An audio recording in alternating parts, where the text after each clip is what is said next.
जानते हैं कौन है छठ मैया और किन फलों का दान करना होगा बेहद ही शुभ, जिससे कि होगी धन धान्य में बरकत और कभी नहीं होगी धन की कमी। 4 दिनों तक मनाए जाने वाले महापर्व छठ की शुरुआत 5 नवंबर से हो रही है। छठ महापर्व के दौरान शुद्धता और पवित्रता का बहुत खास महत्व होता है। इसीलिए पर्व के दौरान शुद्धता का खास ख्याल रखना बहुत ज़रूरी होता है। इसे बेहद कठिन पर्व माना जाता है। इस पर्व में व्रती 36 घंटे तक निर्जला उपवास रखते हैं और इस साल आज 5 नवंबर से नहाय खाए के साथ इस पर्व की शुरुआत हो रही है। 6 नवंबर को खरना और 7 नवंबर को संध्या अर्घ, वहीं 8 नवंबर को उगते सूर्य को अर्घ देने के साथ छठ महापर्व की समाप्ति हो जाएगी। छठ महापर्व की तैयारी में श्रद्धालु जुट चुके हैं। लोग छठ मैया को प्रसन्न करने के लिए उनकी प्रिय वस्तुओं को इकट्ठा करने में लगे हुए हैं। कुछ लोग नदी और तालाब पर घाट बना रहे हैं तो कुछ बाजार से पूजा की सामग्री और फलों की खरीदारी कर रहे हैं। अगर आपके घर में भी छठ पूजा हो रही है तो आपको छठ मैया को ये 6 उनके जो प्रिय फल हैं ज़रूर चढ़ाने चाहिए। नंबर 1 पे आता है नारियल। छठ मैया की पूजा में नारियल का बहुत ही महत्व है। श्रद्धालु अपनी मनोकामना पूर्ण करने के लिए नारियल चढ़ाने की मनौती भी मांगते हैं। इसीलिए कुछ लोगों के डाले में कई कई नारियल होते हैं। दरअसल नारियल को देवी लक्ष्मी का स्वरूप और परम पवित्र फल माना गया है। छठ पर्व में पवित्रता का बहुत महत्व है। नारियल को कोई पशु पक्षी झूठा नहीं कर सकता, इसीलिए पूजा में नारियल अर्पित करने का विधान है। नंबर 2 पर आता है केला। नारियल की भांति छठ मैया को केला अति प्रिय है। बिहार और पूर्वांचल में इसकी खेती भी खूब होती है, इसीलिए इसकी उपलब्धता भी आसानी से ही हो जाती है। केला भगवान विष्णु का प्रिय फल है। केले के पौधे में विष्णु का वास माना गया है। यह भी पवित्र फल है। इसे कच्चा ही तोड़कर लोग घर पर पका लेते हैं ताकि पशु पक्षी इसे झूठा ना कर पाएं। इसकी पवित्रता की वजह से छठ मैया को केला प्रिय है। लोग मनोकामना पूर्ति के लिए छठ मैया को केले का घोद भेंट करने का भी प्रण लेते हैं। नंबर 3 पे आता है डाम नींबू। सामान्य नींबू से ये बड़े आकार का नींबू होता है जो खाने में थोड़ा खट्टा और मीठा लगता है। इस नींबू को डाम नींबू कहते हैं। इसका आवरण मोटा होता है। इसके मोटे आवरण की वजह से पशु पक्षी इसे झूठा नहीं कर पाते हैं। यही वजह है कि डाम नींबू भी छठ मैया को बहुत प्रिय है। नंबर 4 पर आती है सुपारी। किसी भी शुभ काम में सुपारी का प्रयोग अच्छा माना गया है। पान सुपारी लेकर ही पूजा का संकल्प तक किया जाता है। सुपारी बेहद सख्त फल है। इसे संस्कृत में पुंगी फलम भी कहा गया है। इसे भी देवी लक्ष्मी के प्रभाव में माना जाता है। बेहद सख्त और आवरण में रहने की वजह से इसे भी पशु पक्षी झूठा नहीं कर पाते। इस कारण से ये छठ मैया को बहुत ही प्रिय है और यह माता को चढ़ाई जाती है। नंबर 5 पे आता है जल सिंगारा। जल में फलने वाला यह फल है। जल सिंगारा यह माना जाता है बहुत ही लक्ष्मी माँ को प्रिय है। इसे रोगनाशक और शक्तिवर्धक भी माना जाता है। आयुर्वेद में इसे बहुत ही गुणकारी बताया गया है। जल में पाए जाने वाले इस फल का आवरण भी मोटा होता है। इसे भी पशु पक्षी झूठा नहीं कर पाते हैं। इन्हीं कारणों की वजह से यह छठ मैया को बहुत प्रिय है। नंबर 6 पे आता है गन्ना। छठ पूजा में गन्ने का भी बड़ा महत्व है। कई स्थानों पर छठ पूजा के दिन शाम में आंगन में गन्ने का घर बनाकर उसके नीचे हाथी रखकर छठ मैया की पूजा भी की जाती है। कहते हैं इससे छठ मैया आनंद और समृद्धि प्रदान करती है। गन्ने का आवरण भी काफ़ी सख्त होता है जिससे पशु पक्षी इसे झूठा नहीं कर पाते हैं। इसकी पवित्रता की वजह से ही छठ मैया को गन्ना प्रिय है। छठ में ईख से बने हुए गुड़ का भी प्रसाद बनाया जाता है। अब आइए जानते हैं छठ पूजा के दौरान गलती से भी कौन सा काम नहीं करना चाहिए, नहीं तो असफल हो सकती है आपकी पूजा। 4 दिन की इस पूजा के दौरान कुछ गलतियां ऐसी हैं जो भूल कर भी नहीं करनी चाहिए। ऐसा करने से आपकी पूजा असफल हो सकती है और जीवन में नकारात्मक प्रभाव भी पड़ सकते हैं। तो चलिए जानते हैं छठ पूजा में किन गलतियों को भूल कर भी नहीं करना चाहिए।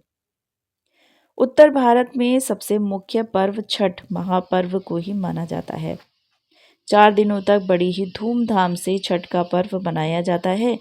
इन 4 दिनों के दौरान शुद्धता और पवित्रता का बहुत ही बारीकी से ध्यान रखना होता है। हजामत ना करवाएं। छठ महापर्व के 4 दिनों के बीच बाल, नाखून यानी हजामत की चीजें भी भूलकर भी नहीं करवानी चाहिए।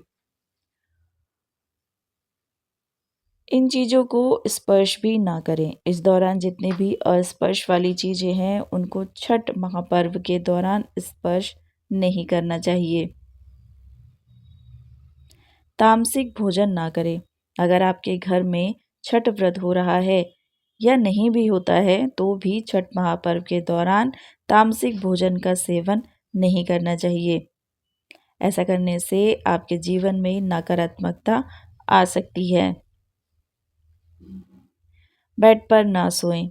छठ महापर्व के दौरान व्रती को बेड पर नहीं सोना चाहिए। ऐसा करने से आपका व्रत असफल हो सकता है। दोबारा ना पहने वस्त्र। छठ महापर्व के दौरान शुद्धता का बहुत ही ख्याल रखा जाता है। ऐसे में एक वस्त्र को पहनने के बाद बिना धोए उसे दोबारा नहीं पहनना चाहिए।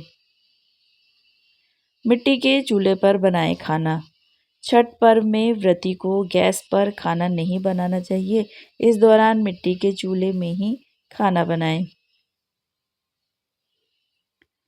छठ पूजा सामग्री। छठ पूजा में इस्तेमाल होने वाली सभी चीज़ें जैसे फल, मिठाइयाँ, दूध, धूप दीप, फूल, सूप, डाला आदि चीज़ें पहले से ही एकत्रित कर लें। छठ पूजा में उपयोग होने वाली सभी चीज़ें नई और शुद्ध होना अनिवार्य है। अब आइए छठ पूजा 2024 डूबते सूरज को कब अर्घ्य दिया जाएगा, इसके बारे में विस्तार से जानते हैं। छठ पूजा का पहला अर्घ्य 7 नवंबर 2024 को दिया जाएगा। इस दिन डूबते यानी अस्त होने वाले सूर्य को अर्घ्य दिया जाता है। पंचांग के अनुसार षष्ठी तिथि का आरंभ 7 नवंबर को मध्य रात्रि 12:41 पर होगा। षष्ठी तिथि का समापन 8 नवंबर को मध्य रात्रि 12:34 पर होगा। 7 नवंबर यानी कि छठ पूजा किन सूर्योदय सुबह 6:38 पर होगा, वहीं सूर्यास्त शाम 7:32 पर होगी। छठ पूजा में किन देवी देवता की पूजा होती है? छठ पूजा के पर्व में सूर्यदेव, उनकी पत्नी उषा और प्रत्युषा, इसके अलावा सूर्यदेव की बहन छठी मैया की भी पूजा का विधान कहा गया है। कहा जाता है इस दौरान सूर्यदेव की उपासना करने से मान सम्मान और तरक्की मिलती है। छठी मैया कौन है? शास्त्र के अनुसार छठी मैया यानी षष्ठी मैया संतानों की रक्षा करने वाली देवी मानी जाती है। प्रकृति ने अपने आप को 6 भागों में बांटा है। इसमें छठा अंश सर्वश्रेष्ठ मातृ देवी के रूप में माना जाता है। छठ माता ब्रह्मा जी की मानस पुत्री हैं। छठ पूजा में डूबते सूर्य को अर्घ्य क्यों देते हैं? शास्त्रों में सूर्योदय के वक्त सूर्य की पूजा का विधान है, लेकिन छठ पूजा में अस्तगामी सूर्य यानी डूबते सूर्य को भी जल अर्पित किया जाता है। छठ पर्व में पहले डूबते और फिर बाद में दूसरे दिन उगते हुए सूर्य को अर्घ्य देने का यही संदेश है कि जो डूबता है उसका उदय होना निश्चित है। इसीलिए विपरीत परिस्थितियों में घबराने की बजाय धैर्यपूर्वक अपना कर्म करते हुए अपने अच्छे दिनों के आने का इंतजार करें। कर्ण ने भी की थी छठ पूजा। पौराणिक कथा के अनुसार सबसे पहले सूर्यपुत्र कर्ण ने सूर्य की पूजा कर छठ पर्व का आरंभ किया था। भगवान सूर्य के भक्त कर्ण प्रतिदिन घंटों कमर तक पानी में खड़े होकर उन्हें अर्घ्य देते थे। सूर्य की कृपा से ही वह महान योद्धा बने। आज भी छठ में अर्घ्य दान की परंपरा प्रचलित है। छठ पूजा में नहाए खाए क्या है? व्रत के पहले दिन नहाए खाए का होता है। इस दिन नमक वर्जित होता है। व्रत करने वाला स्नान के बाद शुद्ध होकर नए वस्त्र धारण करता है। लौकी की सब्जी और चावल खास तौर पर चूल्हे पर पकाते हैं। पूजन के बाद प्रसाद रूप में ग्रहण करते हैं। रखना के दिन क्या होता है? रखना छठ पर्व का दूसरा दिन होता है।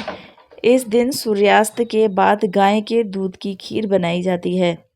इसे ग्रहण करने के बाद व्रत शुरू हो जाता है। संध्या अर्घ में क्या करें? शास्त्रों के अनुसार छठ पूजा वाले दिन डूबते सूरज को अर्घ्य दिया जाता है। इस दौरान सूर्य देव अपनी पत्नी प्रत्यूषा के साथ होते हैं। प्रत्यूषा को अर्घ्य देने से सौभाग्य में वृद्धि होती है। प्रसाद ठेकुआ बनता है और अर्घ्य के समय सूप में फल, केले की कल्दी और ठेकुआ भोग के रूप में रखकर सूर्य भगवान को अर्पित किया जाता है। उदयीमान सूर्य को अर्घ्य। अंतिम दिन सूर्य को वरुण वेला यानी कि सुबह के समय अर्घ्य दिया जाता है। ये सूर्य की पत्नी उषा और अर्घ्य दिया जाता है। उषा को अर्घ्य दिया जाता है। इससे वंश वृद्धि का वरदान मिलता है। उगते सूर्य को अर्घ्य देकर व्रत संपन्न होता है। छठ पूजा में व्रत पारण की विधि।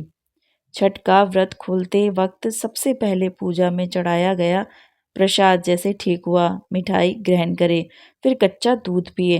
कहते हैं भोग खाने के बाद ही व्रत पूरा माना जाता है।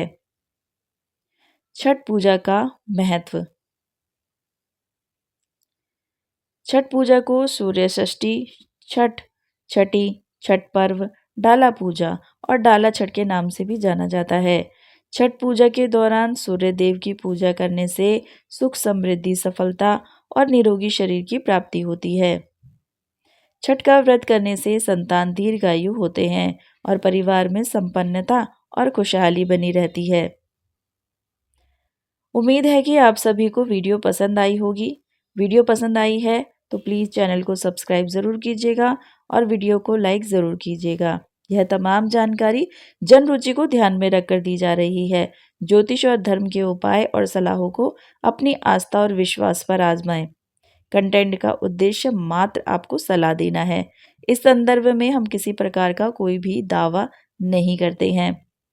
वीडियो देखने के लिए आपका बहुत बहुत धन्यवाद।